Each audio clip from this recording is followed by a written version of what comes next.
Nebwasaba point of order owulira abamukuba olubi kwegamba embeera yabadde yakiko ekyo nti yabadde nga kooti etudde naye kooti gy'otasuubira bwenkanya naye yadde Gachagua yabadde tasuubirayo bwenkanya eggulo limu yabadde amaze okulaalika nti nja kujjayo naye nga naye ekifaananyi ekyo yabadde amaze okukisiiga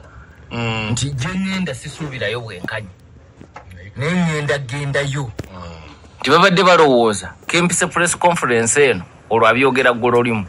nti kempise press conference eno ngenda kulangirira nti ndekulidde yabatemye kakule ng'amaliriza okwogerako nti sigenda kulekulira naye yonna gye bampita ngenda kugenda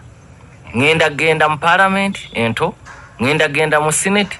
ne mu kooti nja kutuuka nga noonya obwenkanya era gye byaggweredde abaka 280 be baakubye akalulu okumugyamu obwesige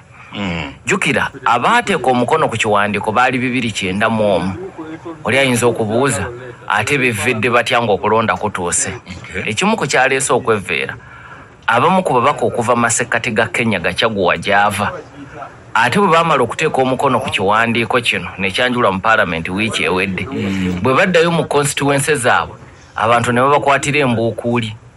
nti ani yabatuma okugoba Gachagua tuyina ebizibu ebitumala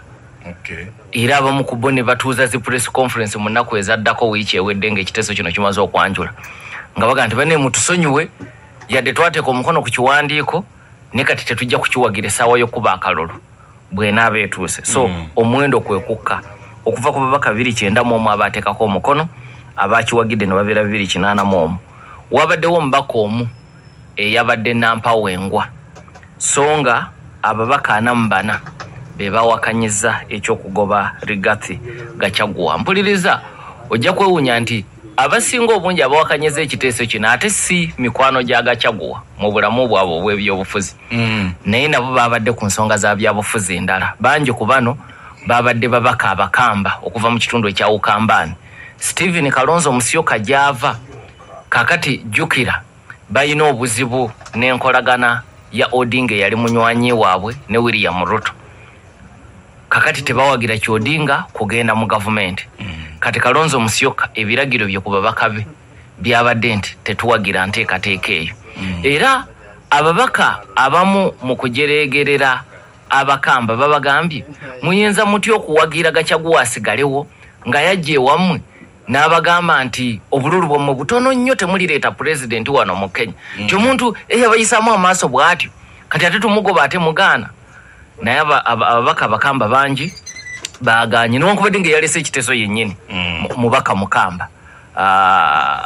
omubaka Mwengi Mutuusi eyalese ekiteeso kino ekyogoba mukamba nejjukira ekibiina kyavaamu kyekibiina ekya Mandlewo Chapu ekya Alfred Mutua minisita mu gavumenti ya William Ruto kati wali abaka basatu ab'ekibiina ekyo ekya Mandlewo Chapu naye abaka abasinga mu Ukambani bakibiina ekya Wiper Democratic Movement ekya Kalonzo Musyoka kati abo be basinze okusimba ekkooli gattako n'abamu ku babaka abatonotono mu masekati ga Kenya abayimiriddewo ne Rigathi Gachagua ne babeera ababaka 44 kakati Gachagua okulemesa ekiteeso kino yabadde teyeetaaga kubeera n'abaka basinga bungi yabadde yeetaagako ababaka 117 bokka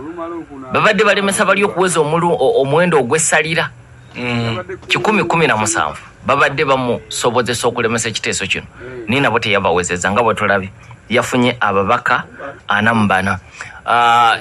ebyo byabaddewo ku nkomerero y'olunaku olwokubiri naye olunaku lwonna parliament yalumaze ku nsonga eno kubanga bwe yagguddwawo ku makya omubaka eyaleeta ekiteeso wiiki ewedde Mwengi Mutuusi yayitiddwa okujja okunnyonnyola ebiri mu kiteeso kye emisango 11 gy'avunaana ajje agyogerere agiweeko obujulizi lwaki ayagala Gachagua agobwe era emisango egyo 11 mwabaddemu okuvoola ssemateeka mwabaddemu okuyisa amaaso mu president mukamawe okulemesa enkola eya gavumenti ez'ebitundu kye bayita devolution agenda n'aseketerera bagavana n'atuuza n'enkiiko mu masaza ago naddala mu ssaza ery'e Nairobi byemu ku ebyo omubaka ow'Ekibwezi West bye yamuvunaanyi nti mu nkole ya devolution bagavana beemalirira okukola ku nsonga zaabwe nnyingi baba n'okusika omuguwa n'abantu ate gwe deputy president ojjamu otya kati ogwo nago baagumuvunaanye ne bamuvunaana omusango ogw'okwegaggawaza ekisukkiridde omubaka ono yalaze nti myaka 2 Rigathi Gachagua yabadde afunye obugagga bwa biliyoni shilingi za Kenya 5 naye ng'ensako n'omusaala bw'obigattanga deputy president afuna miliyoni 12 omwaka eze Kenya sobo zigatta zandibadde nga 24 ne bamunenya okuvumirira abakozi ba gavumenti mu lwatu abakozi ebitamusanyusa omuli abalamuzi waliwo omulamuzi eyasala omusango n'agusingisa Gachagua waliwo enkayana ku ttaka oyo naye n'amulumba mu lwatu namuga tujja kukolako kati ng'amubuuza yali ateekateeka kumukolako atya okulumba ab'ebitongole by'ebyokwerinda tujjukira wano mu kwekalakaasa okwa Genesis Ruto yali n'ayogera ne Gachagua ng'alina gy'ayogerera Gachagua n'anenya ab'ebitongole by'okwerinda okutulugunya n'okukwata abaana abato abadde balaga obutali bumativu eri gavumenti kati ekyo nakyo musango gumu kweje 11 kubanga bamunenyeza okuba nti atuula kakiiko k'eggwanga ak'obutebenkevu atuula atya mu press conference ng'ebintu biweerezebwa butereevu ku mitimbagano ne ku TV n'atandika okwogera nga ebyokwerinda bya Kenya bwe biri yegeyege nga Kenya buli kaseera ebeerawo mu kweraliikirira nti bannalukala bagirumba abalushababu n'abalala kati ogwo nagwo omusango baagumuvunaanye ne bamuvunaana ogw'okusosola mawanga nti ye buli kaseera asoosowaza murima kigambo kya Lukikuyu kitegeeza lusozi jjukira abakikuyu babeera ku Mount Kenya kati beeyita abantu ab'olusozi kati nga baga nti yalimu okukitegeera nti deputy president wa Kenya yonna buli wabeera murima n'olwekyo obusosozi obwo tetuyinza kubukkiriza n'ensonga endala nnyingi n'okutiisatiisa abakozi ba gavumenti nga ayagala bakole by'ayagala ekyokulabirako kye baawadde yali ssenkulu w'ekitongole eky'ebyobulamu ekya Kemusa nti yamuyita ne ba procurement officers abala mu bitongole bya gavumenti nga abasalirawo bw'alaba balina gavumenti yagala kugula butimba bwansiri nga nti oyo mpinga gomba mu atenda oyo gomwamwa kino nakiri mu nkole eyo neyeegaggawaza so yamusomedde emisango 11 olwawedde abaka ne batandika okukikubaganyako ebirowoozo kati enkola yeeno wansi yanjawulo ku ya Senate eno ekiteeso kikubaganyizibwako bukubaganyizibwa birowoozo era speaker wetangula yawadde abaka omwaganya okwogera oluvannyuma enteekateeka eno neefundikirwa minority leader ng'ayogera ne majority leader abo bwe baamaze n'akomyawo katono nnyo kanziremu katono abaka bonna bwe yamaze okuba omukisa okwogera ku saa 11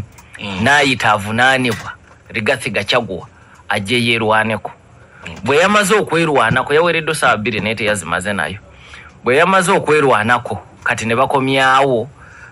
eyaleese ekiteeso obudde bwe bamuwadde dakiika 3 naye yasazeewo okubugabana n'abantu abalala bamuyambeko okwanukula Gachagua kakati eddakiika endala ne ziweebwa majority leader ne minority leader nabo okugusa ensonga jjukira bonna ekiteeso kino bakiwagira kakati olwo enteekateeka eno neefundikirwa ne bagenda ku ssaawa ey'okuba akalulu naye ampuliriza ekikwewuunyisa nti mu kkubaganya ebirowoozo ababaka bayingizaamu n'ensonga ezaawukana ku ezo 11 ezaaleeteddwa so nga mu nkola entuufu babadde balina kusigala ku 11 ezaayitiddwa ze babadde balina okuggusa nga bayambako omubaka Mwengi Mutuusi naye buli abadde n'obukyayi bwe n'ensonga ye yasazeewo okugireeta ate ekyewuunyisa sipiika wetangula n'abaleka n'abagezezaako okuleeta zi point of order nga bawakanya ekintu ekyo wetangula teyabaganyiza ekyokulabirako ababaka abakyala abamukyawa bakimutaddeko nnyo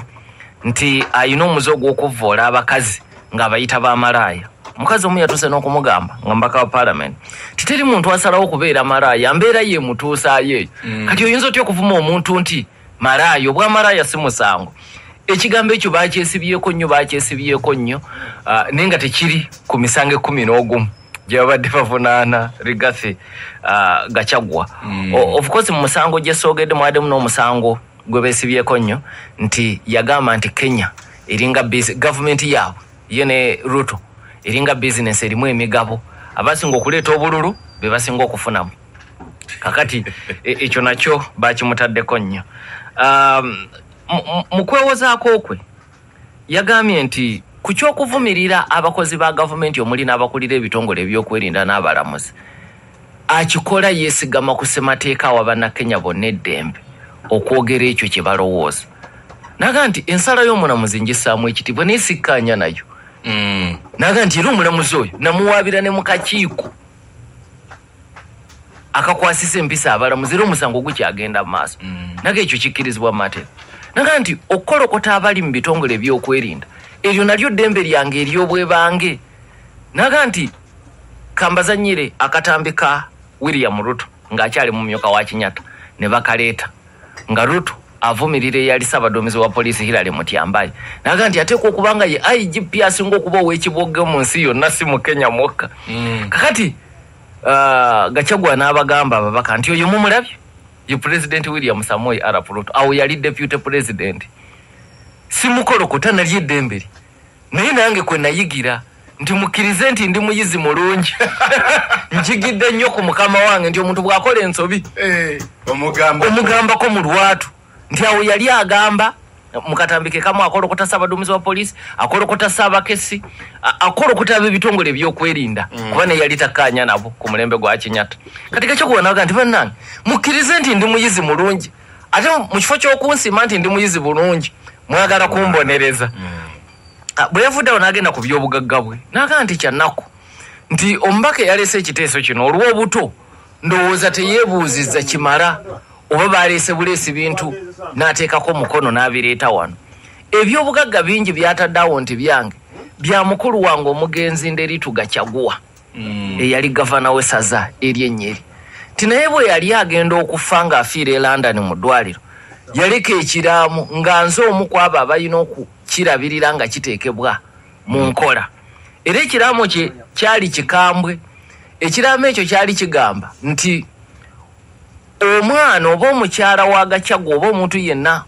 gwawadde ku by'obugagga bw'aneetantala n'agenda mu mbuga z'amateeka okuwakanya ebiri omwo tajja kufunako kintu na kimu. Ekigendererwa yali tayagala bantu baagabidde bintu kugenda kumuswaza nga balwanira mu mbuga z'amateeka ku ngabana. Era bannamateeka bawaanye nnyo mu Kenya ekiramu ky'omugenzi Nderitu Gachagua yateekamu akawaayo nti oyo atakkaanye na bino tajja kufunirako ddala. Kawaayiro ako yakateekamu. Kati Gachagua bwe yakireese ate ababaka abakyala ne bamukuba obuswanyu ku ekyo. Kubajjukira yabadde tanneewozaako wano bingi ku byeyayogedde nga yeewozaako yali yabyogera eggulo limu ekiro kwega yasooka ensonga ze n'azitwala mu kooti y'abantu court of public opinion